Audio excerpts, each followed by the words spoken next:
You're listening to A Midlife Less Ordinary, the weekly podcast giving you the lowdown on becoming a cool older dude. The good times are not a faded memory. It's time to start living them again. And here are your hosts, Wayne and Trev.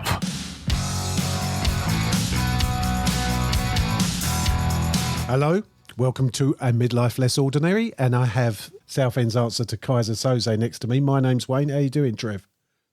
Kaiser Soze. Kaiser Soze. You've given away the twist now. What's he saying? It's meant to be the twist at the end. No, it's not. It's not.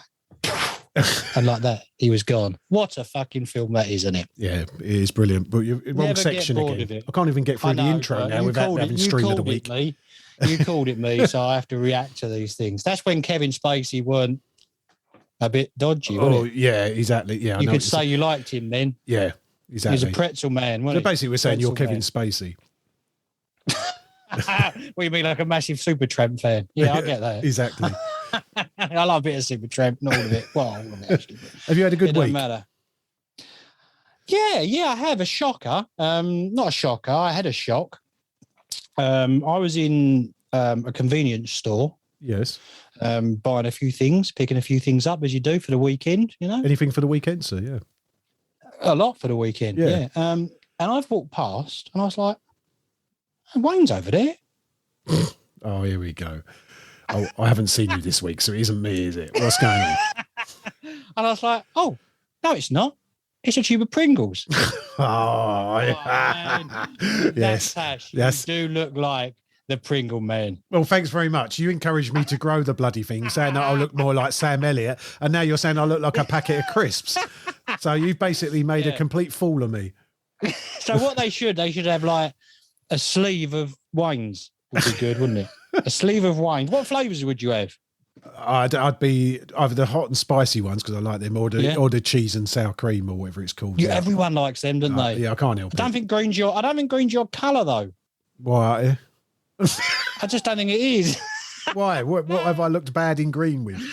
I've never ever seen you wear green. Have you ever wore green?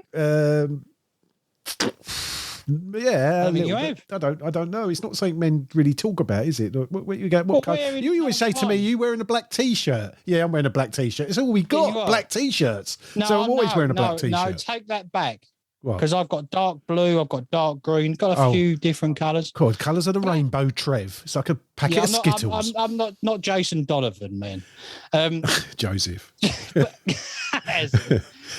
the thing is, you say that about blokes, but I like to see there's certain colours I can't wear because I just think they look ridiculous. I couldn't wear orange. Could you?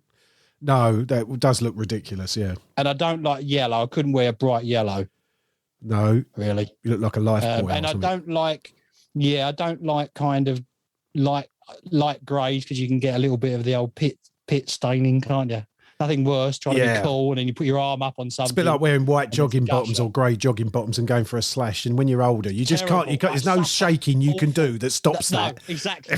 No, the only way you can do is, as I like to call it, dab the helmet. As I like to say in the trade. Dab the helmet. That's the Trevism and a half. That is. Dab the helmet. Honestly, I've got a really nice pair of Jim McKean grey shorts. They're great. And I tell you what, you know, you just rush in the toilet and forget. And you just give it a little shake, not too much. More and like then a tug in your case, isn't it? Well, to be honest, it's like I'm just like scratching the top of my kneecap. But it's just like you think, oh God, really? And then you're desperately trying to like put tissue on it to get rid of it, and that all balls up, doesn't it? You get that kind of fluff. Oh man! But isn't it bad when you get to an age where you can't actually solve the problem? But all I do now is just buy dark coloured jogging bottoms to get round it. Instead of solving the issue. You couldn't wear it. You don't think you could rock a pair of beige kind of chinos? No, not unless it's fashionable to have a wet patch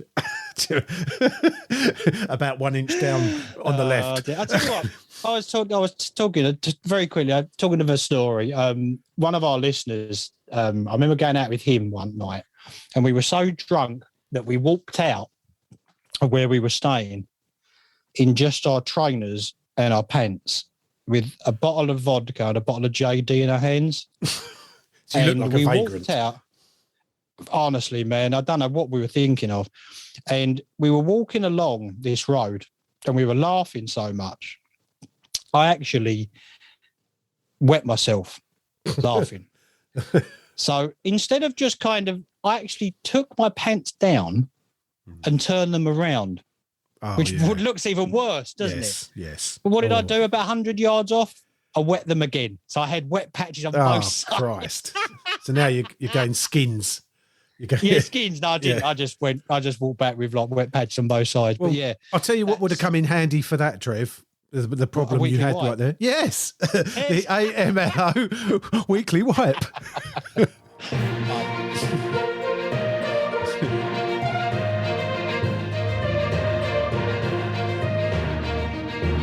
So before I find out what pearls of wisdom you've been finding out about the news this week, Trev, I thought I'd just mention I was up at 4:30 in the morning, not to do a milk round. I was to watch the Gypsy round? King. No, it was the paper round, yes. No. I was watching the Gypsy King take on the Bronze Bomber, Deontay Wilder, in their trilogy encounter. And to be honest, it was one of the ones where you'd say it was worth staying up for. Got a decent fight. He actually went for it, didn't he? I knew he'd won. Yeah, I didn't watch it. The fight was actually, where it's been a bit of a farce in the past, it actually... Both guys got knocked down. Listen to that. Fast in the past. Listen to that pun. Fast in the past. Yeah, that's good, that. But yeah, definitely worth waiting up for, worth paying 25 quid for, if you did. And so it's good for boxing What's as a your sport. Opinion? What's your opinion on him? The Gypsy King. To be honest, I used to think he was a joke. But he's obviously a good boxer, and he's tough. You know, if you can take a punch, you always stand a chance, don't you? Did you see him very quick? Did you see him at the rave afterwards? Yes. Yeah, I did. I mean, I'd like to have been there in Vegas at the after party. Yeah. I mean, he was having good fun. I mean, good luck to him. He's a great for the sport because he's out there. He's got time for the fans. It's a very unique, he lives in Morecambe in a massive house in, he lives in like a sort of flashy house in Morecambe that's worth about 700 grand. He could live anywhere he wants in the world. He's got hundreds of millions, but it makes me laugh. He's a typical gypsy, he doesn't. Which is good. He's a character, isn't he? He's a character. You need them people in life. In any sport. Polarised. Any sport. That's what I don't like about football now. You got no Gascoignes. You got no Jimmy Bullard. They're just all faceless because it's so corporate. They've got to say the right thing all the time. It's taking away the characters in football. It's going to get to a point where you can't look back and remember him because they're all faceless. Exactly. And talking of faceless, man, what's made you faceless this week? Anything bothering you? Well, I thought, talking of faceless, what about Phil Brown's sacking? What's going on there? Southend United. What has happened? Slow and painful death of Southend. Basically, putting a team out. This is what appears to have happened. Putting a team out to get the sack because he put his worst 11, and basically got slaughtered. And he had decent players on the bench, so he'd fallen out of love with it all, and just thought, I need to get out quick. And there's fans storming the pit. It's such a sad time for Southend United right now. It is. It is. National League, bottom of the National League, more or less. Right. Stan Collimore's involved. I mean, it's Stanley. We like Stanley, don't we? We do like Stanley. Did run me over once. Yeah, he's got Southend at heart, and he galvanising what's left of support. Because with Southend fan, you've had 3 years of depression basically, and it's awful. 6 managers, whatever it is. Let's hope that we can turn a corner there for anyone who's from Southend. What other things I've noticed this week, that they basically reported, Trev, that the UK's failure to do more to stop COVID spreading was one of the worst ever public health failures. I thought that basically throwing your crap out your windows in Victorian times was probably worse than that, to be honest, didn't you? Exactly. Yeah, that weren't too pleasant, was it? No, I wasn't there, but I mean, I'm guessing it wasn't very nice. The funny thing is with this, it's not funny at all because there's people dying isn't funny. But I thought that as a nation, we'd handled it quite well. And now we're virtually back to normal, aren't we? Because we like beating ourselves up as a country, don't we? Yeah, I think so. We do. It's like you kind of, something gets done well and then they pull it apart. By looking at how do you know how to react in a once in 100 years event? There's no right or wrong. I'm not sticking up for the government or the opposition or anything here. There's just no way to know for sure how you're meant to do everything properly. this is it. With the facilities and there'll always be things that probably could have been done better. But there's probably things that could have been done worse. Well, they told us to isolate, stay at home, save the NHS and all that stuff. Yeah. Now they're saying because we've done that and stayed away from everyone and locked down, now that flu's going to end up killing everyone because we haven't got an immunity to flu because we've all been locked away. So now flu's going to be worse than it's ever been. So it's like a vicious circle, literally. So so when a hangover is going to kill us? Because that's going to do me, I reckon. Well, any drink we have these days, at our age, kills you, doesn't it? It's awful. Horlicks. Yeah, it's quite nice, isn't it? That's when when you used to go to your nans and Horlicks, it used to be like, what's that? You taste it, go, oh, it's a bit malty. But now... Yeah, I don't like it. No, but I tell you, I bought Horlicks hot chocolate. It's actually quite impressive. It doesn't help you sleep. One thing. That's one thing I can't be down with. I love the smell of hot chocolate. Not you sexy thing, not that one, not Errol. I don't like the smell of Errol because he probably smells a bit manly and a bit kind of. He probably smells. He's not here anymore, by the way. R.I.P. Errol Brown. Oh yeah, sorry, yes, he doesn't smell a piss. We've made that mistake before, haven't we, Eddie? Kid? Exactly. Yeah. Well, sorry, Eddie. Yeah. Yeah. I love the smell of it, and then I get two mouthfuls. I think this is horrid. It's weird, isn't it? I know what you're saying. Really weird. Yeah, it's just not weird. But you know. Trev, I wanted to report basically there's fuel back in the petrol station because basically no one can afford fuel anymore because it's gone up so expensive now. How much has it gone up then? It's gone up to the highest level since 2013. It's over £1.50 a litre in some service stations on the motorways, I noticed. But basically no one can afford it anymore. So now there's plenty of petrol to go around. You just can't, you have to rob a bank to just buy can't afford it. You just you have to sell your body. You do. Well, that's fine. I'll give it away. I'll give it away. Can of petrol for my weed stained jogging bottoms. Exactly. Down. Yeah. You'll see people standing there at the side of the road with a sign saying, "We'll give you a hand job for a can of petrol." Writing that down now. And also, Trev, I've got a feeling there's some news this week that you're not too keen of, and I'll let you comment on it. It's Superman's bisexual son. How are you feeling about this? Jonathan Kent. It's a real difficult one because. I'm down with the kids. I'm like kind of, and you just think. I think the only thing that I'm a bit is apart from that, it's down with the kids. It's your Piper music. You forgot about that. Yeah. The only thing that I'm a bit kind of skeptical of is these adult issues because it is an adult issue, isn't it? Yes. We're normally kind of put in more mature readers' comics. And there was so I'm not down with censorship, but I think sometimes you have to have some kind of guidance. I don't really like the way it's in mainstream comics. No. Because I know things move on, but... Shouldn't it be super person now? Super person. Well, this is it. Where do you draw the line? But Superman and Captain America, because he was gay a little while ago, and obviously you've had the Black Spider-Man, which I'm all down with. Things have got to move on, but the sexual orientation does it because really Superman is still a kid's comic. Yes, yeah, but they're saying that's what they want kids to understand. There's nothing wrong with it, don't they? I was guessing it's. Yeah, there's nothing we do sound like a couple of relics. We do. To be honest. We do. This is awful. Really. I think we should just stop it there because stop now. It's like we're trying to excuse ourselves. Yeah. I realised I was listening to my own self speak. We said that's what we're trying to understand, but we just can't get our heads around it. So that's not good. Is it? Leave Grandad in the prehistoric times, and we'll move on. Exactly. Yeah, but don't mention that you can't use TikTok properly. Exactly. What is that all about? But I know. Just Trev, with us being as cultured as we are and enjoying promoting music like last week and this week, we've got an artist again. We're big fans of art now. We've got very much so. We've got an interview with a very talented artist. Somebody come across. Local lad again. Yeah, local fella. Yeah, very nice. Yeah, the work's a bit different again, but I think basically it's not like anything we've covered before, is it? Either is it? No, exactly. I'll just explain why we've got Daniel on the show. Daniel is a figurative artist. He's a very talented drawer and painter. He's a local lad from Leigh-on-Sea, which seems to be the art capital of Essex. It definitely is. Leigh-on-Sea. Yeah. go follow him on Instagram and other social medias. You won't be disappointed. The man has got a sketching skill. He really has.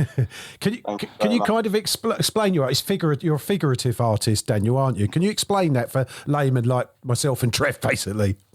I'm not a layman. Yeah. I know what he's doing. I've always been interested in the figure, and I think really the work, really simply, it's just about existing and what it means to exist as a human being, really. Whether that be in sort of a physical sense, a psychological sense, and even a spiritual sense sometimes, if that makes any sense. No, to be honest, I get that out your drawings, Daniel, to be honest. They're very emotional. They really are. That's good. Does it lend itself more to being kind of expressionist art, Daniel? Yeah, I think so. Like, if I had to categorise it, it would probably be sort of expressionist, post-expressionism, really. I mean, the sort of artists that I've always been inspired by are sort of or post-expressionists like Francis Bacon and guys like that, Frank Auerbach, Anselm Kiefer, guys like that, really. So, I'll definitely in that category. Out of those three names, the only one I recognised was Francis Bacon. So I have to look at And it's only because he likes bacon, basally. That's the only reason. I heard bacon, and I was like, I could smell it, and I could hear the sizzle. You definitely pick them other guys out, because they are. Yeah, definitely, I will, mate. I will. Yeah, it's good. And your stuff's ever so deep when I look at it. There's like, it is. It's incredible. It really is. I'm looking at some of it now, and. Yeah, and to be honest, to get so much out of your work, and there's hardly any colour in it. Is there a reason you don't use colour that much, Daniel? Or that's another thing, sort of by another guy that I was inspired by, called Alberto Giacometti. Right. And he sort of at a certain stage in his practice, he just abandoned colour. And I think like when I first started looking at him, that kind of inspired me to do the same, because I've always been about producing work kind of spontaneously, as quickly as I can, really, without sort of messing about too much. Do you know what I mean? So I think like colour just became another distraction for me. You know, I don't sit there sort of thinking about what colours to mix and stuff like that, which is a bit of a weird sort of. No, I know where you're coming from. It's like making it uncomplex, just getting on with it. It's kind of, you know, and I've always worked on like found surfaces, you know, like I'll find a bit of like, you know, old bit of hardboard or something and work on that. Like I don't stretch my own canvases and stuff, mainly because I don't want to spend the time that I could be painting, like making canvases and mixing paints and stuff like that. Do you know what I mean? So it's when you feel inspired, Daniel, is that when, I mean, that's a lot of artists say that, obviously. When you feel inspired, it's just basically bang, you get on with the work. That's a tricky one, like the whole feeling inspired thing, because I don't really like, I don't know whether it's true that, you know, like I'll see like a nice flower and then I'll feel like I have to go and paint something. Do you know what I mean? Like it's kind of, it's just a continuous thing. Like I know that I've got to paint because it's like it's just in me. Do you know? Does that make sense? Like so, it's normally not I get like that, Dan, when I need to go to the toilet. I know it's in me. And I've got to get it out. That's just getting old, Trev. I mean, it's nothing to do with being an artist. I like to think that's quite expressionism. Really. I'm expressing myself, just doing that. Yeah, definitely.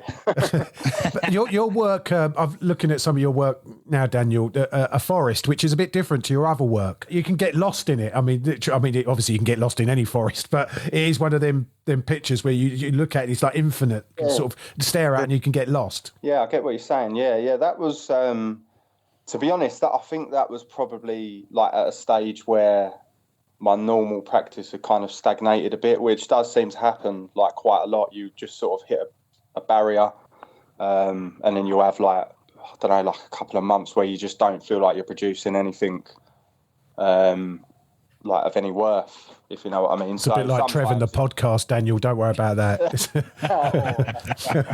Sorry. Tell you what I get. It just helps to go and try and paint something else. Do you know what I mean? Sure. Yeah. Whenever I look at Daniel's work, I know obviously because I'm quite into music, I think your illustrations would make amazing album covers. Yeah, I was going to say that. Yeah, they would, wouldn't they? Which is a shame because if you were as old as Wayne and I, you'd remember like buying LPs and you'd actually be able to see the whole art. Now the problem is people download stuff, they don't see it, but your stuff would make amazing album covers. It really would. It would just be... you said that because there's a couple of pieces that I was thinking about recently that I was like, I'd wish that someone would ask me to have it as like an album cover. Do you know what I mean? Yeah. But I have done work in the past that people have used sort of like on albums and single covers and stuff like that. Yeah, it's got that look about it completely, mate. It really has. That's golden. That just looks the whole point. Yeah, it does. It's really cool, mate. Really good. Where's the best places for people to see broad portfolio of your work, Daniel? To be honest, I haven't got a website, so I only use Instagram, which is obviously dm_art.uk, and I sell my work through Etsy. Oh, cool! Yeah, it's a great creative space, isn't it? Yeah, it's good. It's been really good actually. I only set up the shop this year, but it's going quite well. Right. So I'm wondering if we can put Daniel in touch with our friend of the show, Andy from the Little Known Studio, with his new creative space opening in Southend soon. You know Andy, actually. Daniel, yeah? Yeah, I've met him a couple of times. Yeah, he's a nice guy. Great. Yeah, that'd be cool if you could all get together and get it out there for Southend and Lee and that. That would be marvellous. Did you not have an exhibition at the Beecroft Gallery in Southend? Yes, I did. That was in November 2019, which seems like a life ago now. I can imagine with everything that's gone on, mate. Yeah. Oh God, yeah. How did that come about? To be honest, I just everyone was kind of like, look, you need to try and get your work out there somehow. Yeah. I was always like, I didn't really have the confidence to get it out. I was always felt like I wasn't quite ready, if you know what I mean. So, but I ended up contacting the guy at the gallery there, sent him over some pictures and he liked them. And I think I was on a waiting list for 2 years. Really? Worth it though, mate. Worth it. Yeah. No, and then, so like I say, November 2019 till February 2020, just before the world went to shit. Tits up. Yeah, but no, it's good.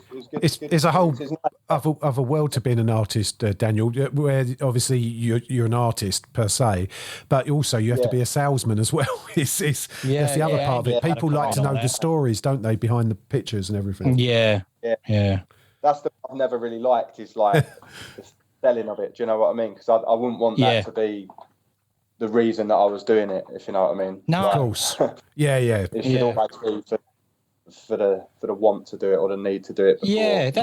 I've never really thought about that for you guys because it must be hard because at one point you're just doing it for yourself and getting it out of yourself, and then all of a sudden you've got to think, well, if I want to do this full time, I've got to make money out of this.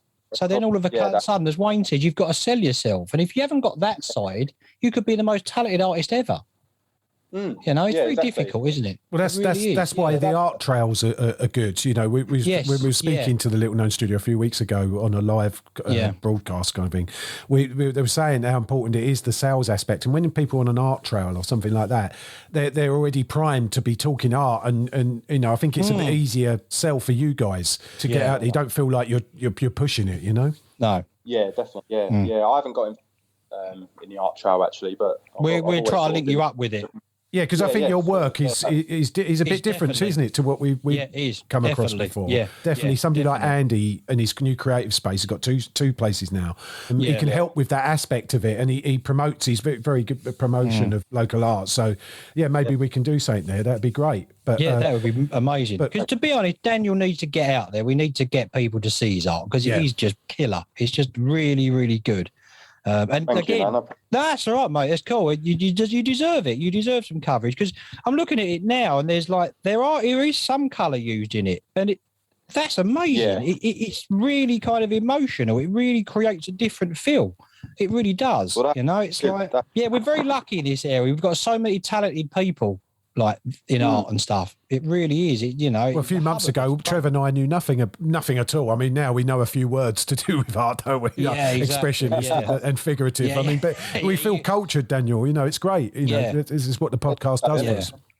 Yeah, Wayne uses that word expressionism all the time. I love it. Yeah, thinks he drops him in it. It's like drinking makes me sound intelligent in front of someone. Yeah. It does. Yeah, you're right. Yeah. So give everyone that Instagram page that you promote. Is it DM_art? Did you say, Daniel? Yeah, that's it. DM_art.uk.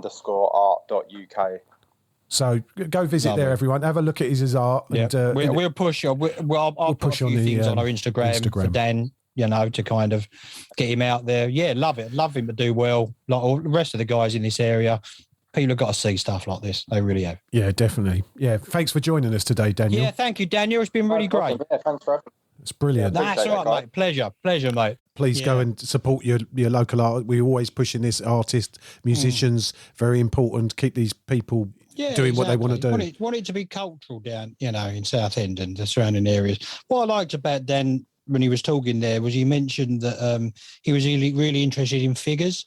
Yes, I'm very action figures though. That's where you're going with this. Normally the curvy kind of figures. Oh yeah. I went with the wrong one, didn't I? Yeah, you did. Yeah, exactly. Yeah. But Trev, I think it's your favourite part of the week, isn't it? It's when we. Oh, is it really? Yeah, when we play your little Quentin Tarantino intro, and we do our AMLO stream of the week.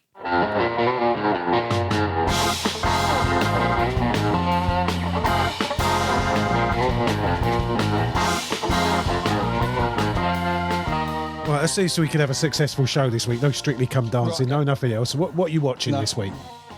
Well, new stuff. Again, I was on Disney. I think a lot of people that know me know I'm a big Muppets fan, puppet fan, and I watched the new Muppet.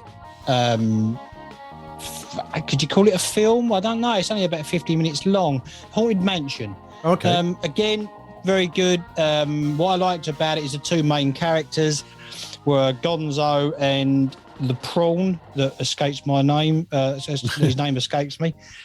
Very good. It's got all the old corny jokes in it. The only thing I was a little bit let down by was some of the people in it who probably in America are quite famous, but I didn't really recognise them. But I might be just out of touch. I'm not sure. But yeah, it's got all the old corny jokes. The band are in it, which is really cool for a little while. There's like really small cameos of like Honeydew and Beaker, which is cool. It's very good. You're recommending it. Where can people see this, Trev? Disney. It's got all the crummy jokes, the Fozzie Bear crummy jokes and stuff. There's plenty of digital. So is it for a new audience or for a nostalgic kind of audience? Really? Both. It covers the whole thing. Yeah, it does. It's got a good feel to it. As I said, just about to say there with the digital effects, it's all part of it now, which is a bit kind of, and it's weird seeing Muppets use mobile phones and stuff. Yeah, of course. Yeah, bringing it up to date. Because obviously it's a different time. But I've always been a big Gonzo fan and like Beaker and stuff. So I was all over it. And maybe a bit heavy on the songs. Yeah. But it works. Yeah, it works. I enjoyed it. And yourself, mate? Yeah, well, I'm going a bit more obvious like I always do, but I'm bringing it back to 1999 and basically still at number one in my best ever films. You know what I'm going to say. It's on Netflix at the moment, and I don't think there's many people that probably haven't seen it, but it's Fight Club. Dirty Dancing. Hey, we do. It's Fight Club. Yeah, of course Brad Pitt, Edward Norton, office worker and a soap maker start up an underground fight club, or so it seems. But we're not going to give it away. Yeah. But I've always said, Trev, A Clockwork Orange for a Generation X. You would agree with that? Definitely. Yeah. Fight Club, I love. The weird thing is with Fight Club, I saw it at the cinema. I remember this. Yeah. And and I was having trouble because my mum was very ill with cancer at the time. Yeah. And I went and see it. I was really excited to see it because I'm a big Edward Norton fan like yourself, and Brad Pitt. I like Brad Pitt.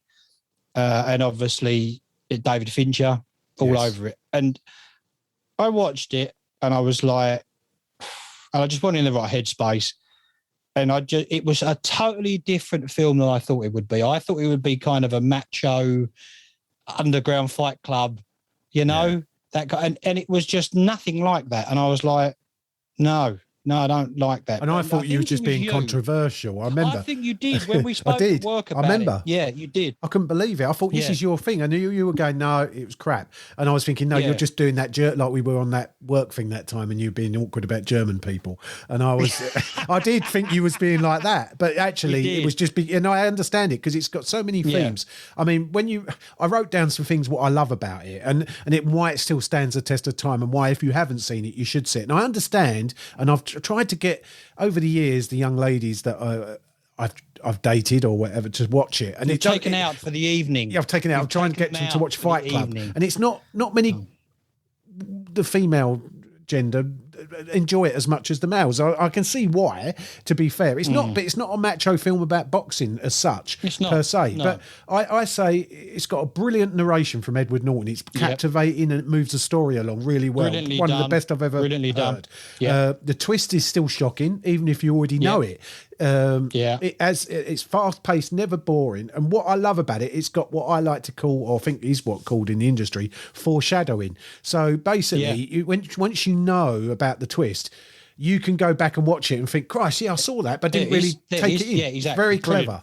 Yeah. One of the best bits in it I really like. I know what you're going to say, smashing that angel's face in, aren't you? No, that's a bit too obvious. The bit I really like is when they say about the cigarette burns in the films. Yes. And he points in the corner. Yeah. I was like, brilliant. that, even when I didn't like it for the first time, I was like, that's cool. Yeah. That's the way cool. like he puts the clips of pornos in it. And the two things as well I like about it, and added to that. One is Brad Pitt still looks fashionable now in it. Yeah. And how long ago was it? 1999, 22 years ago now. That's what I'm saying. And he still looks like he's walked off a catwalk in that fur coat and that vest. Yeah. Doesn't he? And the other thing I say to you is you're not your fucking car keys. Yeah. Yeah. What a line. Yeah. Well, I thought he was talking about car keys. That's what I thought he was talking about. You're not your fucking car keys. Yeah, what you mean, like when you used to go out when you were younger and you had like a BMW, you put your car keys in the bar. You're not that. You're not exactly. Yeah. You're not your fucking car keys, mate. Yeah. You're not your fucking car keys. You're not that. I still get that. Yeah. You're not your bloody smart car. You're not your freewheeler blue. You're not your hybrid. You're not your hybrid. It's not got the same thing. I tell you, the other thing that I love about the Fight Club is how good Meatloaf is in it. Yeah, he's brilliant. Yeah, superb. Yeah. Absolutely brilliant. It's just a work of art. If there can be such a thing that's actually entertaining, even though we're very cultural now, it is artistic. You convinced me to watch it again, and I bought it on. Yeah, I love it. I bought it on a. It was one of the biggest special edition DVDs to ever come out, wasn't it? Yes, that's right. It had like so many commentaries on it. It was huge. It had loads of stuff on, and it had a cool box. And I remember me and you getting it, and I was convinced I was only going to buy it because it was like the latest thing with all the gummins on. And I watched it again, and I was blown away by it. I was like, "You've misjudged this. Something chronic." I had to go in. I had to lick round Wayne's bum for a couple of hours in work because he was just very good. Yeah, it was. It's very nice. Yeah. But it won't be the first. I probably won't be the last. But yeah, it was. It was, and it is. It is just an amazing. Just movie. If you've seen it before, just watch it again. It's that good. I haven't seen it in ages, and I really want to watch it again. And I tell you what, the way he does that karate move in it. Oh yeah, it's doesn't he as well? It is just brilliant. So brilliant. So give that time. So Trev, what's your next choice for the week? A very old one again, and I only flicked over and saw, and I was like, you know what, this is really good. It's not as good as the original, but it's so good. And I caught about an hour of Indiana Jones and the Last Crusade. Oh yeah, with Sean Connery. It's great, isn't it? Yeah, it's much better than what we remember. I think it is. It's so underrated, especially when Temple of Doom's pretty lame. You know. Do you know there was only about 4 or 5 years difference in them, weren't there? There was. Yeah, and the thing is, Sean Connery is only about 7 or 9 years older than Harrison Ford. That's what that's what I'm saying. Sorry, that's what I meant. His dad, he's just convincing because of the way he looks. Yeah. Denholm Elliott's great in it. It's so cleverly, the script is so clever. Yeah. You know, they portray the Nazis so well, don't they, in it? Yes. It's not like a low. Yeah. No, it's not. One thing I love about the Nazis in it as well is Mr. Bronson is in it. Yes, he is. Granger as Hitler. That bit is brilliant, isn't it? Where he signs the diary. It is the chemistry between the two of them when they've set the place on fire and they're in the fireplace spinning round. It's got like a carry-on filmness. It is honestly. I know surely everyone's seen this that listens to this, but watch it again if you want a really good, entertaining. It's not a family film, but it's got that. It's just brilliant. Yeah, absolutely brilliant. What's it on, Trev? I think it's on everywhere. I think it's on Netflix. I think it's like Amazon Prime. It's not as good as Raiders of the Lost Ark because Raiders of the Lost Ark is it's a brilliant, but it ain't far off, to be honest. It really isn't. That's a good recommendation, Trev. Yeah, and you've got the end line. You chose wisely, which you've used loads of times, haven't we? How cool is the night at the end of it? How cool is he? Yeah, the whole thing, great. Very good. Yeah, good recommendation, Trev. I'm going to actually drop my next recommendation and save it to next week because we're running out of time and I promised you some dick this week. So I just wanted to say Squid Game. Squid Game, yeah. We're not going to watch it, are we? No, because everyone else is watching it. I don't want to watch it. Game of Thrones was the same as me. I don't want to watch it. No, I don't care how good it is. I might get round to it. We're being controversial here. It. Don't want to stand at work talking about it, giving it the big one. Just it's the in thing, and it looks right up my alley. But it's not. Yeah, we'll give it a skip for now. But if anyone's enjoying it, leave us a message. amlopodcast.com. Like Tell us what you like about it. Maybe you can change our mind. But I've promised you some dick, and I'm giving you dick. So it's that time of the week for Dick of the Week.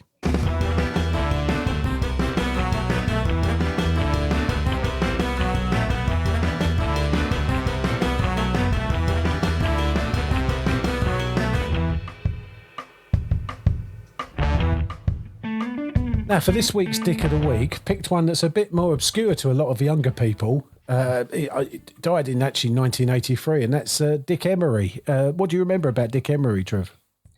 Hello, honky tonk. And you are awful. In a time, cross-dressing Dick. Yes. In a time where it was completely acceptable to appear on national television dressed as a woman. And no one thought anything weird of it. And he was quite an ugly fella. He was quite an ugly Dick, wasn't he? And it wasn't RuPaul's Drag Race he was in, was it? Or no, like exactly. Yeah. And we didn't even question it. No. Your parents didn't even question it. It was just an ugly, older, middle-aged man in a dress, a bit like you at weekends. It's very much like me at weekends. I'm thinking I might need to look him up again. But it's true, though, what they say. I've just found an article in the Express. At the time of his death in 1983, Dick Emery was a heavyweight TV star at the peak of his power. His shows have been running continually since the 60s. And like Les Dawson, Morecambe and Wise and Benny Hill, he was a permanent fixture in the TV schedules, drawing huge audiences every Saturday night. But while Morecambe and Wise remain comedy legends, how many people under the age of 40 know his and once the nation's catchphrase, "Ooh, you are awful, but I like you," like you rightly said. That's true. How come he doesn't live on like Morecambe and Wise or the Two Ronnies or something like that, Because, I was about to say because they didn't dress up as women, but then they did. The two Ronnies did, didn't they, all the time? Do you think David Williams models himself on him a little bit? No, he's more, not to come away from the Dick of the Week. No, he's more Frankie Howard. That's why he played him in that TV show special. Yeah, he's more Frankie Howard. But Dick Emery, do you remember he used to do as well? He used to do that sort of prison sort of skinhead sketch. Do you remember that? Yes. He was all dressed out denim suit. Like a bother boy. I think he was the bother boy.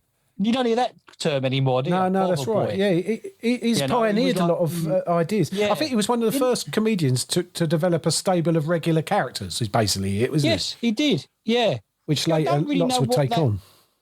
That bother boy... No, I remember it. I'll have to look that up now. Yeah, and I think he had another partner, didn't he? Yeah, he used to have like regular collaborators sort of thing on there, didn't he? Yeah, and he weren't very clever, was he? God, it's so long ago. He was always... Yeah. But honestly, looking back, I've fond memories of that Dick, like big fond memories. Yeah. I actually watched, I can't think what film it was. I actually watched one of his films because my brother's always saying to me, "Hello, honky tonk," is like a running gag, But what I used to like about this dick was when he was dressed as a woman, he'd always have his handbag like your nan or your arm. Over your arm. Like, his hand. Yeah, he's brilliant. Like that football picture that time when the Argentinians had their foot. Yeah, like that. With the wall. Yeah, the wall. You don't see women carrying their handbags like no. Yeah. But that stereotype still remains an image that we believe in, doesn't it? Yeah. And like, as you say, why is he not a legend? Like Monty Python are seen as legends. I'll tell you what about him. He's another dick that's had... he married 5 women. What is it about being the dick that you can marry all these women? It's amazing. Well, I think, to be honest, I'm sure I saw like a documentary thing where he was just shagging loads of women in like his caravan thing. Was this just on an obscure Sky channel when you woke up at 3 o'clock in the morning? I think it was But no, I actually watched one of his movies. It was like he must have done like a couple of movies, like Dick Emery movies. Yeah. And I think I taped it off of like a Sky Gold or something. And he played a couple of women in that. He also played like a sort of gangster as well in it, like a sort of Cockney gangster. And again, because of my love of that sort of 70s dick, I did just totally swallow it. I just loved it. I thought it was great. You know, non-PC dick. Yeah, exactly. Yeah, definitely. Yeah, I think definitely worth us all having a look up. Look up some top dick with Dick Emery, because it's evoking memories now from the 80s. You know, 40 years ago now. So look up Dick Emery, who's this week's Dick of the Week. So it is quite exciting bringing up these. He's basically bringing up these old dicks. Good memories. It's good memories. It does, and listening back to them, it just evokes them. Total memories. The funny thing is, I say, like with that kind of un-PC thing back then, and when we were listening to that again, Morecambe and Wise used to like lay in a double bed together in the morning because they slept together. Yes. No one batted an eyelid. No one was like, "What's that?" No, that's right. We used to watch it in bed together and comment on it, didn't we? Yeah, we did. We're like, they do it as well. How good is that? That's quite we're all right. Normalising it. No one is. Not that it shouldn't be normalised. Here we go again. Relic time. Well done. Relic time. Yeah, exactly. Well done. But it was just something else. It just we didn't perceive anything strange about any of this thing. We don't now, to be honest. I mean, but it's just gone a bit odd. But I think that I've rushed it along a bit, Trev. We need to end up, but we've managed to fit everything in. Thanks for your company again this week. If you've got any comments, if you want to say one thing is, I actually asked someone Sunday who was knocked out of Strictly Come Dancing. Oh, yeah. I didn't want to mention Strictly Come Dancing. I just don't want to taint the show with your Strictly Come Dancing. I did actually ask someone who got booted out. What's white and wriggles across the floor? I don't want to know. Come Dancing. Right. Sorry. Boom. Basil Brush. Sorry, I've just wasted more time here. I'm going into my extras. Yeah. But thanks for joining us. If you want to tell us why we're missing out on Squid Game, amlopodcast.com. Leave a message, write us a letter. You can find all the details on the website. Yeah. Thanks for joining us again. I'll see you next week, Trev. Thank you. See you later, you relic. Been good, as always.